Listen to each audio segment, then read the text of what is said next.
एक नई वीडियो के साथ आज मैं फिर हाजिर हूं, आपका होस्ट और दोस्त विक्रांत जोशी आपका स्वागत करता हूं मेरे रिव्यू मास्टर में, जिसमें हम लेके आते हैं वर्ल्ड अफेयर्स और डिफेंस की दिन भर की टॉप कवरेज। तो चलिए जान लेते हैं। अपनी सबसे पहली खबर की बात करेंगे तो प्रोजेक्ट 75 आई की तरफ से निकलकर सामने आ रही है, जिसको कि हम स्ट्रेटेजिक पार्टनरशिप के तहत कन्वेंशनल सबमरीन बनाना चाहते हैं 6 की संख्या में, और इसका मूल्य आंका गया है लगभग 40,000 करोड़ रुपए या उससे ज्यादा।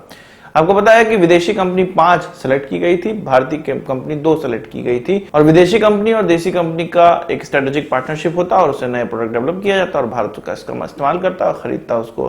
पर 5 में से 3 कंपनियां बैकआउट हो चुकी हैं, जिसमें कि रशिया की कंपनी, जर्मनी और फ्रांस, ये तीनों बैकआउट हो चुके हैं। पर 2 कंपनियां अभी भी बची हुई हैं, जैसे कि साउथ कोरिया की डेवू और स्पेन की नवांटिया। और 2-3 दिन पहले मैंने आपको खबरों में ये बताया था कि इसकी जो बिडिंग करने की, इस टेंडर की जो बिडिंग करने की अंतिम तारीख थी वो पिछले महीने थी और उसको अब बढ़ा दिया गया है और अब इसको 6 महीने और ज्यादा बढ़ा दिया गया है। नवंबर 30 तारीख अब इसकी बिडिंग की लास्ट डेट हो गई है। और मैंने आपको ये भी बताया था कि जो कंपनियां इसमें भाग लेना चाहती हैं उन्होंने भारत से रिक्वेस्ट की थी, भारत सरकार से रिक्वेस्ट की थी कि उनको थोड़ा और समय दिया जाए। अब ये कहा जा रहा है कि ये जो 2 कंपनियां हैं, स्पेन की कंपनी और साउथ कोरिया कंपनी, इन्होंने कहा है, इन्होंने ये इच्छा जताई है कि ये इसमें भाग लेंगे और स्ट्रेटेजिक पार्टनरशिप करेंगे भारत के साथ। इससे पहले हम लोगों ने साउथ कोरिया की कंपनी हनवाटेक को अपने एल&टी के साथ स्ट्रेटेजिक पार्टनरशिप करते हुए देखा है और उससे K9 वज्रा टी भारत में शामिल किया गया था।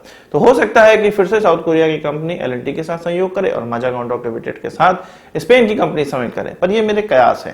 पर ये दोनों ही विदेशी कंपनी भारतीय देशी कंपनी के साथ सहयोग कर सकती हैं।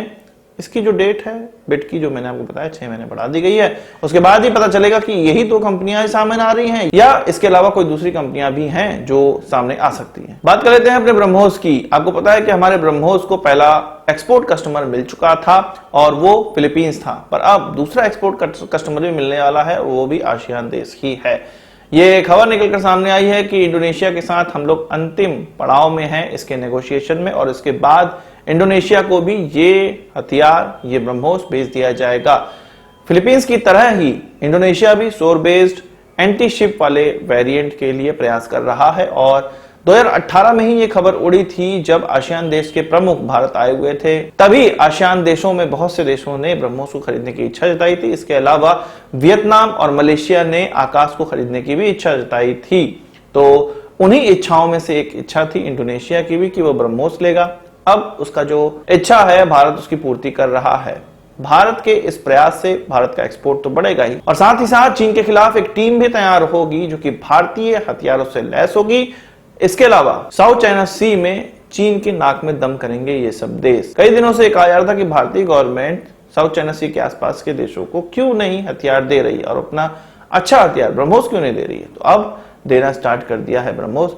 भारतीय ब्रह्मोस एरोस्पेस लिमिटेड के अधिकारियों के द्वारा इंडोनेशिया की शिपयार्ड्स का दौरा भी कर लिया गया है कि अगर शिप्स में इसको लगाया जाए या इसको इंस्टॉल किया जाए तो वो किस प्रकार से इसमें इंस्टॉल किए जा सकेंगे। आप जानते हैं कि डॉलर का इस्तेमाल तो हम लोग विदेशों से सामान खरीदने में करते हैं, पर अब डॉलर का इस्तेमाल रशिया से खरीदे जाने वाले तेल के लिए नहीं हो रहा है। आपको ये पता चल गया होगा। हमने ये भी सुना था कि रुपए को इस्तेमाल किया जाएगा, रुपए रूबल में कन्वर्जन किया जाएगा, पर ये नहीं हो रहा है। अब यूएई के दिरहम को इस्तेमाल करना होगा। रशिया ने यह कहा है कि भारत जो ऑयल खरीद रहा है उसका दिरहम में पेमेंट करे। दिरहम में पेमेंट लेने से रशिया डॉलर में पेमेंट लेने से बच जाएगा और वेस्टर्न सैंक्शन जो उस पर लगा हुआ है उससे वो निजात पाएगा, अपना ऑयल आसानी से बेच पाएगा। पर यहां पर एक चीज को बहुत ठेस पहुंच रही है कि जो रुपए रूबल में प्रयास था वो अभी तक चालू नहीं हो पाया है।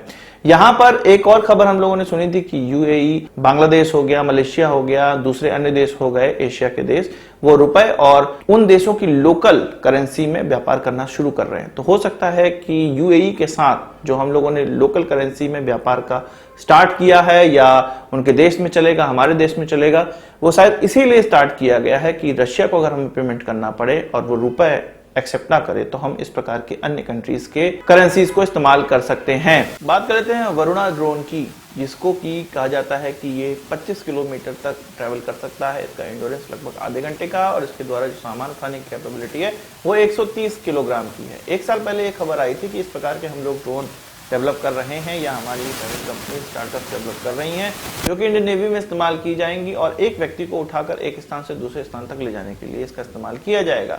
ऐसा हो सकता है कि हमारा कोई व्यक्ति बीमार हो जाए और उसे लेने शिप आए। शिप में इस व्यक्ति को ट्रांसफर इस ड्रोन के माध्यम से किया जाएगा, या कुछ स्पेयर पार्ट हों उनको भी इसके माध्यम से ट्रांसफर किया जा सकता है। इसी के लिए ये ड्रोन इस्तेमाल करने हैं। तो इसका सी ट्रायल जल्द ही होने वाला है।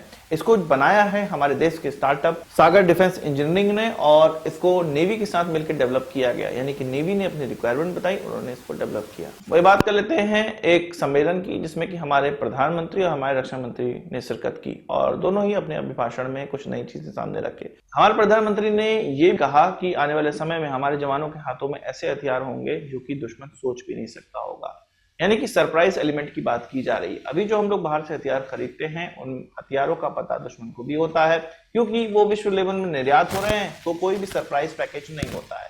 सरप्राइज पैकेज तभी होता है जब इंडिजीनियस तौर पे उसको डेवलप किया गया हो, उन हथियारों को, जिसके बारे में किसी को पता ना हो। तो इसी सरप्राइज पैकेज की बात कर रहे हैं। भारत को इस सरप्राइज पैकेज के बारे में मुझे लगता है कि 2 साल पहले पता चला होगा, जब चीन के कई हथियार ऐसे निकलकर सामने आए जिससे कि भारत सरप्राइज हो गया। इनमें वो हल्का टैंक भी है, जिसके बाद भारत हल्का डेवलप करने का प्रयास भी कर रहा है। हमने ये सुना है कि आवश्यकता आविष्कार की जननी होती है। वेस्टर्न वर्ल्ड में काफी लड़ाइयां हुई, जिससे कि उन्होंने हथियार बनाने सीखे, और एक दूसरे को कंपटीशन देने के चक्कर में उनके हथियार उन्नत हुए, और तब वो एशियन कंट्रीज में आए। इसी तरह से अगर भारत को कोई अच्छा ओपोनेंट प्राप्त नहीं होगा, तो भारत भी तरक्की नहीं कर पाएगा। मुझे तो अच्छा लग रहा है कि 2 साल से जो स्टैंड ऑफ चल रहा है, भारत की जो तैयारियां हैं वो अच्छी हो रही हैं। नए नए इक्विपमेंट डेवलप करने का प्रयास किया जा रहा है। हमें ड्रोन्स का महत्व पता चल रहा है, हमें हल्के टैंक का महत्व पता चल रहा है, हमें कम्युनिकेशन का महत्व पता चल रहा है, हमें हैकिंग का महत्व पता चल रहा है। बहुत से सारे महत्व में पता चल रहे हैं, और मैं तो चाहता हूं कि 2-4 साल तक और ये स्टैंड ऑफ चले, जिससे कि हमें और भी छोटी छोटी जानकारियां चीन के खिलाफ भी और चीन से सीखने को भी मिले। और चीन के साथ बातचीत में तो कुछ निकल कर आता नहीं है। 16वीं मीटिंग आपको पता है मिलिट्री लेवल टॉक हो गई, पर कुछ भी निकल कर सामने नहीं आया, और ये निकला कि हाँ, हम आगे भी बातचीत करेंगे और बातचीत से इसको मामला सॉल्व करेंगे। चीन भी ये चाहता है कि भारत तुम दिखाओ कि कितना कैपेबिलिटी है तुम्हारे में, हम दिखाते हैं कि हमारे में कितनी कैपेबिलिटी है। वो फंसाना चाहता है भारत को, तो भारत फंसा रहे, पर उससे शिक्षा ले और उससे आगे बढ़े, उससे पार पाए। चीन को तब जाके पीटा जाएगा। आज के इस वीडियो के लिए बस इतना ही। आशा करता हूँ वीडियो पसंद आएगा, आपको बड़ा थम्स जरूर देंगे। इस वीडियो संबंधी सवाल सुझाव कमेंट बॉक्स में जरूर लीजिएगा, और यदि आपने हमारा चैनल सब्सक्राइब नहीं किया उसे भी कर लीजिए, क्योंकि हम इस प्रकार की वीडियो लाते रहते हैं। नमस्कार, थैंक यू, जय हिंद।